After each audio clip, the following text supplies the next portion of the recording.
I'm all caffeinated this morning. I'm not promising you that means I'm going to get through my message any faster. Hey, did you know that the Pentagon was originally supposed to be an octagon? Contractor kept cutting corners. That's a good one. Have you heard the story of the magic sandwich? Never mind, it's just a bunch of baloney.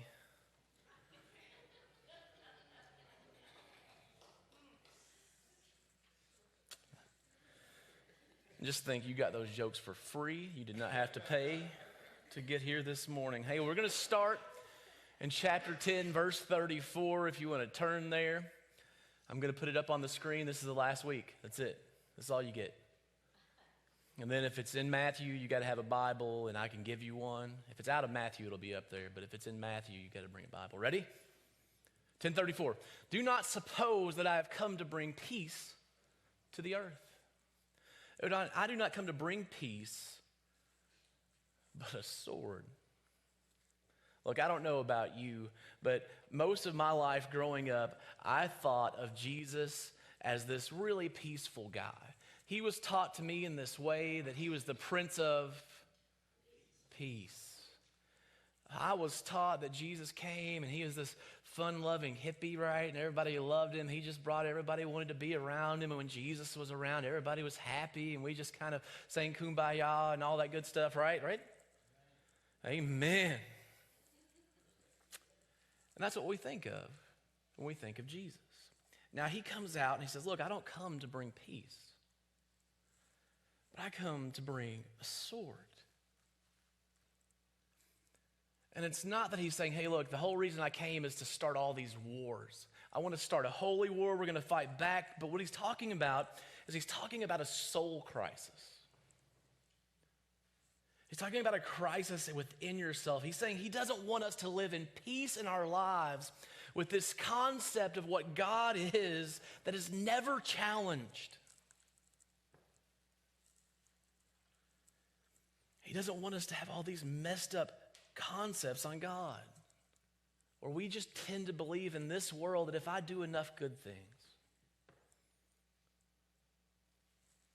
I can spend eternity with him.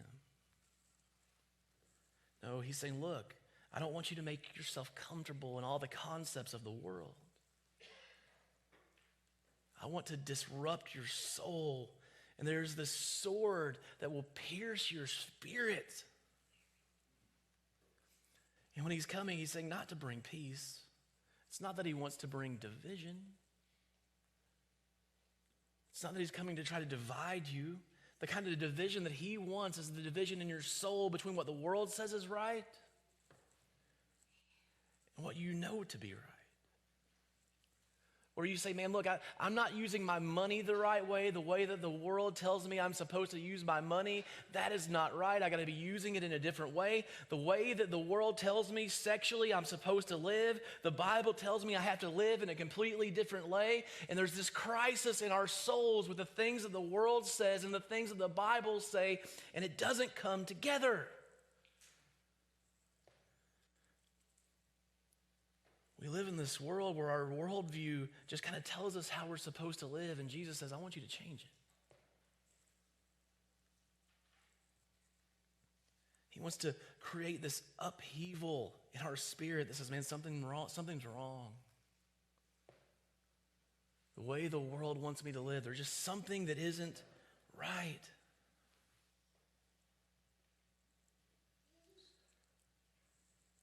He wants us to push in on our faith and our beliefs and what we think is the right thing. And he wants us to say, hey man, I don't know about all this.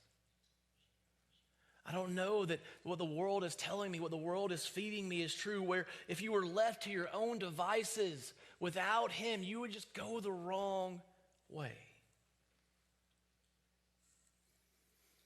And let's be honest, when it comes to relationships between men and women, so often it's the woman that wants to lean in against the sword of the worldview and push back. Men, we just want to be out of the conflict, right? Like, just tell me how much money I have to pay you to make this go away. What do you want me to do to make you just hush for a little while? We just want the conflict to be over. And also often women are more willing to lean into this conflict to get resolution. And when it comes to spirituality, it's no different. Men are like, I just want this over with. I don't know about all this stuff. I don't know that I want to lean into this conflict. And so often women are like, we got to do this.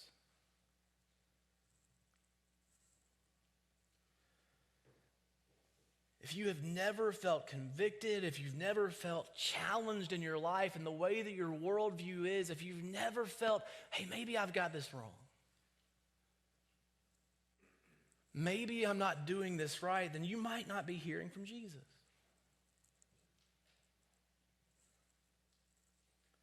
Because he ultimately is trying to get us to be more like him. And there's this whole other layer to what's going on here. What he's telling us is the world that we're living in, that we're not in peacetime. The world that we're living in, we're at wartime spiritually. This isn't a time of peace. This is a time of war against the powers of this world, and we're supposed to be fighting back. I've read stories about World War II and how they had to ration everything. I read that Churchill, he only used to take a bath once a week because he was rationing water, rationing everything that he could. I think my parents growing up in this era, that's the reason I have so many coffee cans in the basement of their house. And you go down there and you could build a car with all the little pieces of stuff that are just laying around. Because they had to hold on to it. Because they knew that this world was at war. And you had to ration, you had to hold on. And in peacetime, you don't have to worry about any of that. We just spend, we just use, it's no big deal. We just do whatever we need to do. And Jesus is saying, look, this is a time of war. You need to ration. You need to realize what is going on. You need to be doing what you need to be doing during this conflict. He's saying all around you there are victims of the war.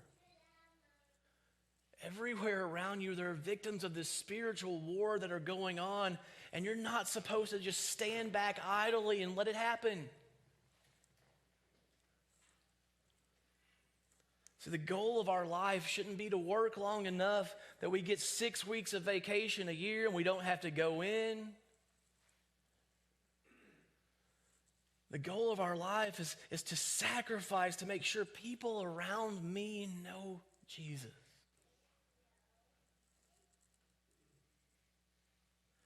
And here are the implications of that. Verse 35 says this, "For I've come to turn a man against his father, a daughter against her mother, a daughter-in-law against her mother-in-law." I don't think he needed any help with that. And if you love your family more than anything else, if you love your family more than anything in this world, you will never be able to do what God has called you to do. If you love your family above all else, you will never be able to follow God into the places that he's called you to. We have so many people that turn away from the gospel because their parents hate it. So many people that turn away because their parents taught them the gospel was for people that are weak. The gospel is for people that need some type of bridge at the end. They want to have something that makes them feel better about when they die because we go nowhere. It's just something to make you feel better. And if all we did was live at peace, these people all the time would just go wherever they led them. He's saying, look, sometimes you're going to have to push back.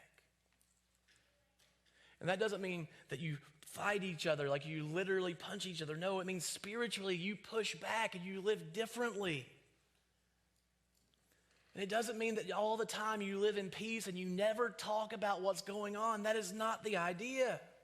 And this is how we get the idea in this country that all religions are the same. There's this prevailing idea that preceded us in Canada, and it's coming to the country that we live in very soon, that every religion is the same. That in the end, we will all end up in the same place. We all just worship the same God in a different way. I had a professor that taught this at Asbury. He said, look, I've got tenure. They can't fire me. I think if you follow whatever religion you're going behind, we all get to the same God.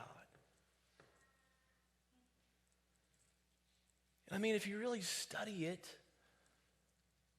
I mean, all religions are the same except for the way that you get to heaven and what they believe about God and all the different practices. I mean, they're all the same except for that.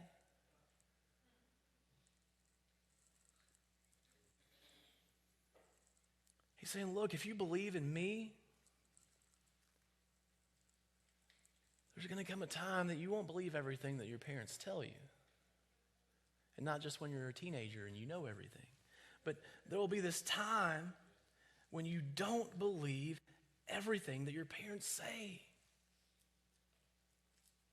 And you'll start to push back. And that doesn't mean that you're uncivil or you don't honor your parents, but that means you start living a different way. And then it goes on in verse 36 and 37, and it says this: a man's enemies will be the members of his own household. Anyone who loves their father or mother more than me is not worthy of me. Anyone who loves their son or daughter more than me is not worthy of me. Whew. That hurts a little bit. I think some of us are guilty of this. Like, we love our children. It's natural. It's a thing that we're supposed to do. But here's the thing. When we get to this place where, what is it called when you love something more than you love God? It's called idolatry. It's called idolatry. And when we start to love our parents or our children more than we love God,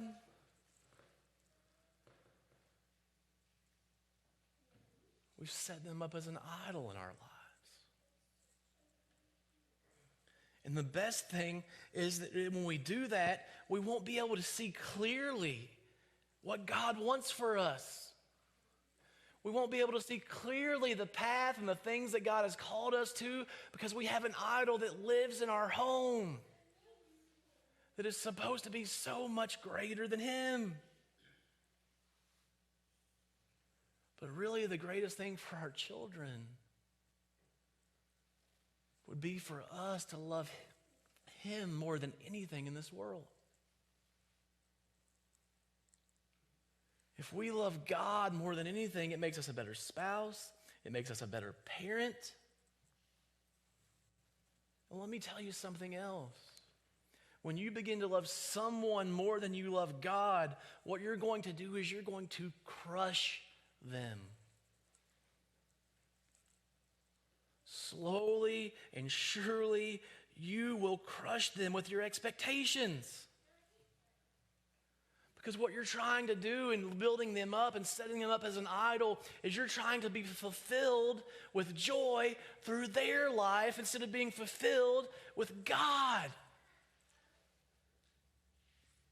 And then when they do something wrong and it breaks your heart, all of a sudden your joy is gone and it comes out on them.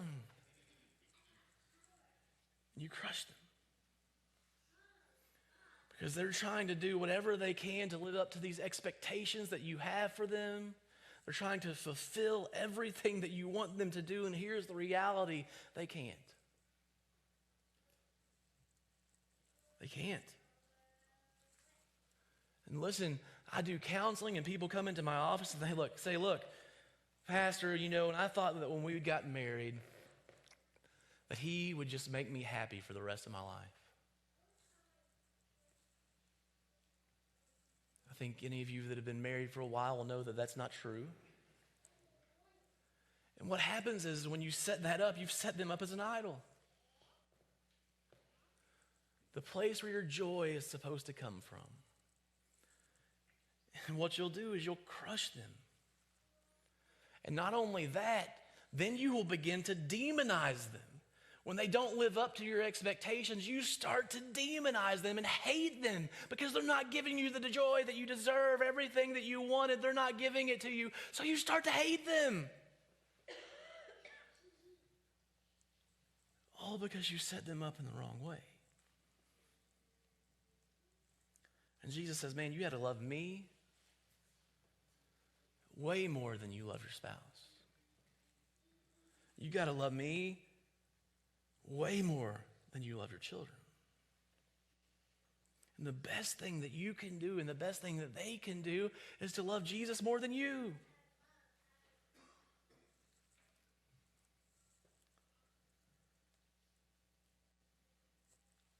See, men are often driven by how things are going at work, right? Like if you're at work and things are really pressure-filled and it's busy time of the year and things are going rough and you come home and you're just drained. And it shows up at home. In the same way, a woman's life is often connected to anxiety. They want to make sure that all the bills are paid, everything's going to be taken care of, that their whole life is going to be taken care of and fulfilled, all their needs will be fulfilled. And then once everything is straight and in order, then you could be a little bit freer to be happy.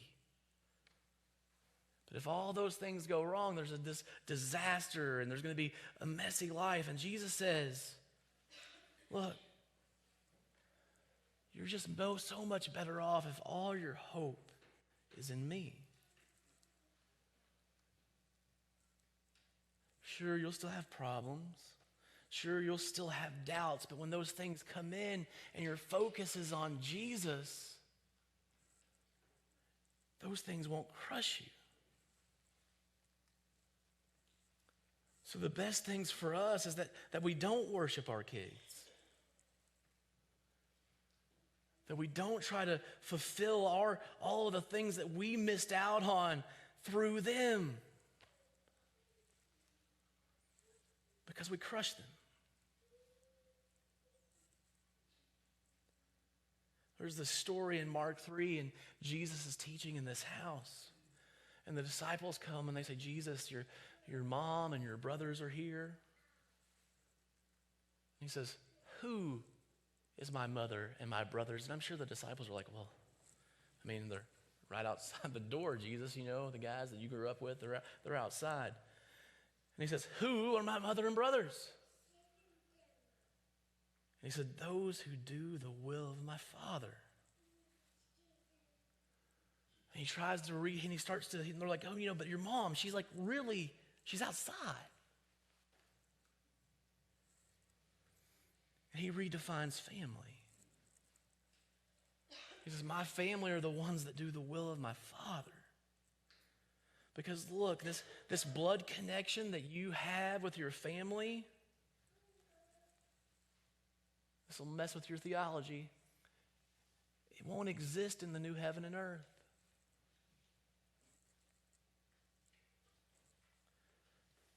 They came and they said, well, who will we be married to in heaven? In heaven, there is no marriage.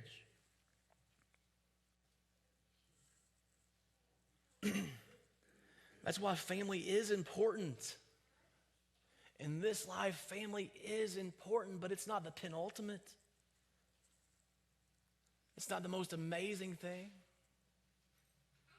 For a season, it is amazing, but if you worship them, you'll crush them and you'll demonize them in your own theology. That's why we must love God more than everything else.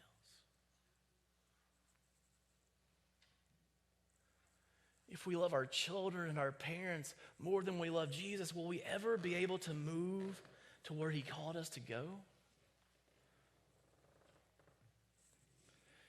Jennifer and I haven't lived with our families in 16 years. It's not because we don't love them. I mean, it would be great to be living near family and they'd be able to just come over all the time and open the door and walk in. I mean, I don't know if that part would be good.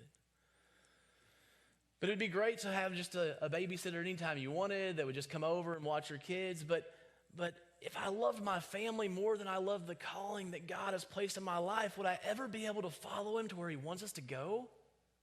If you love your children or your parents more than you love God, and God tells you to move, are you free to move away from your children or your parents, or are you stuck?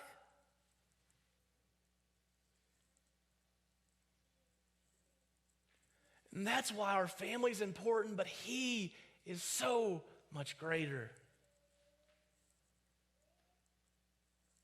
Verses 38 and 39 say this: whoever does not take up their cross and follow me is not worthy of me. Whoever finds their life will lose it. But whoever loses their life for my sake will find it. And Jesus just blew up the prosperity gospel. He played on this capital punishment idea, and that's really this upside down way of thinking. And Jesus said the strangest things. He once taught this story, and he said, look, the guy who shows up at 8 in the morning will get the same payment as the guy that shows up at 4. And look, in the world that we live in, if you start working at 8 o'clock in the morning and some guy shows up at 4 and he works till 5 and you work till 5, and the boss says, hey, we're all going to get paid the same thing, you're going to be mad. That's not the way this works. There's no justice in that. That's the mathematics of grace. He's doing things backwards all the time. In one part of Matthew, he says to become like a child. And he says you and I should become like a child. And if we don't, we won't inherit the kingdom of God. And that sounds so crazy. I don't know about you,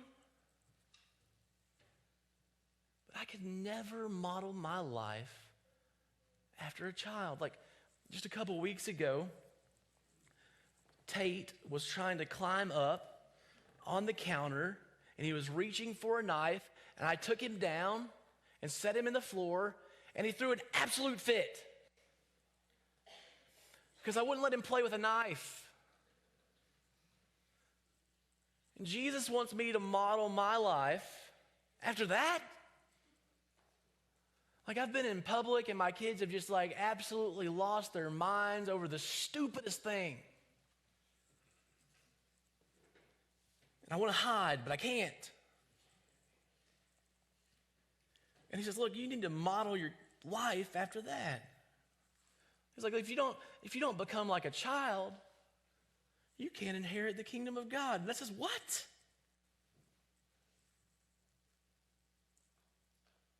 So the kingdom is one where you take up a cross and you die to yourself. That's what he just told us. The kingdom is one where you take up your cross and you die to yourself. And he just blew up everything that we've ever been taught. If the worship team would come. See, what the world tells us in the age that we live in is it says, hey, what you need to do is you need to go find yourself. Go find who you really are. See what it is that moves you. Find out the real essence of you. Be all about you. The New Age movement tells you it's all about you and your happiness. As long as you're happy, it doesn't matter what anybody else thinks. Just go make yourself happy. And Jesus says, no, it's not it. It's not about finding yourself. It's about losing yourself. It's about putting all your desires, your wants, your dreams aside for me. And in the world that we live in, that's all backwards and it's upside down and it's fighting against what the world tells us that we're supposed to do, and it's the sword against the worldview mentality. He says, look, if you find yourself, you'll lose it in the long run. He says, listen, the real winners are the people who lose by a worldly standard. The real winners are the people who the world think are losers. And in our philosophy, if you lose, you just lose. He says, no, that's not how it works. The gospel comes along and it says it's the losers who win.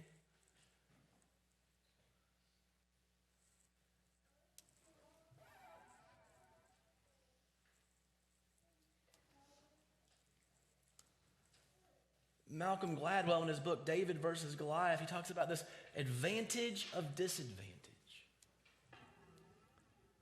He's saying, look, when you're disadvantaged, you have a real advantage. When you're disadvantaged, it means that you're willing and you're ready and you're able to work harder to get to the places that you want to go.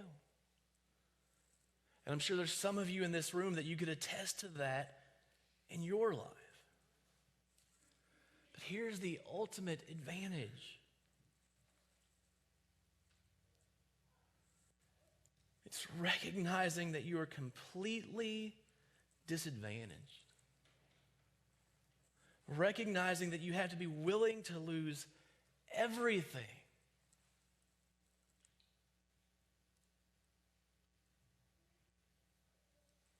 to gain what Jesus has for you. Will you stand with me this morning?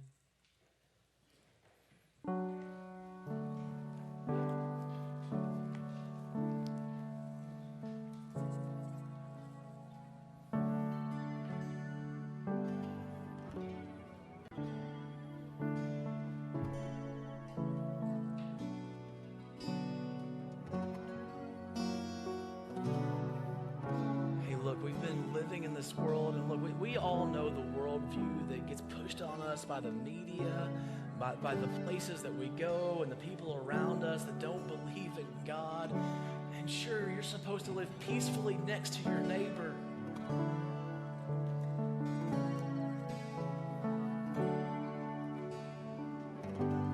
But whether you want to see it or not, there is a war that is going on right now all around you. Souls are being fought for on a constant basis. And the only way that we win is when we take the sword and we fight back against it.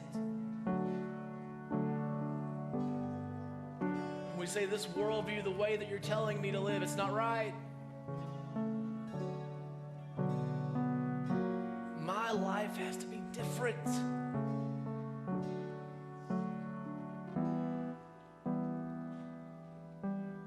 So this morning I'm asking you to pick up your sword. Instead of succumbing to the way that the world tells you to live, to fight back.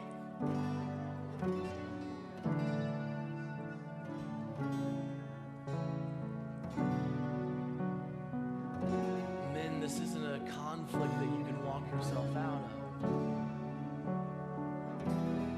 This isn't something that you can pay enough money for to get yourself to not have to deal with it. This is the battle that you have to fight for your family.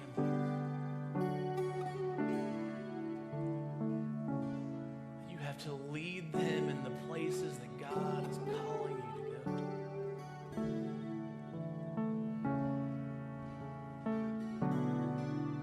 Today's the day. Don't let it pass you by. Pray with me. Father, we thank you for today. Lord, I thank you that you call us to be a part of your family. Father, I thank you that you've asked us to take part in what you're doing here in this world and the time that we're living in. But Father, today I pray that you would help us to pick up our swords and to fight against the principalities of this world, that we would fight back against everything that the world is telling us is right and follow you. Father, I pray for those of us here this morning that have put our spouse or our parents or our children on a pedestal and we've begun to idolize them. Where it's the place where we get our joy, it's the place where we get our fulfillment. Father, I pray that right now you would begin to break that down in our lives. That instead of turning to the person, that we would turn to you, and all of our joy and all of our hope and all of our fulfillment would come only from you.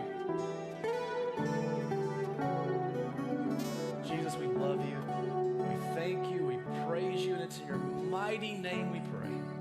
Amen. Come as the Lord leads you this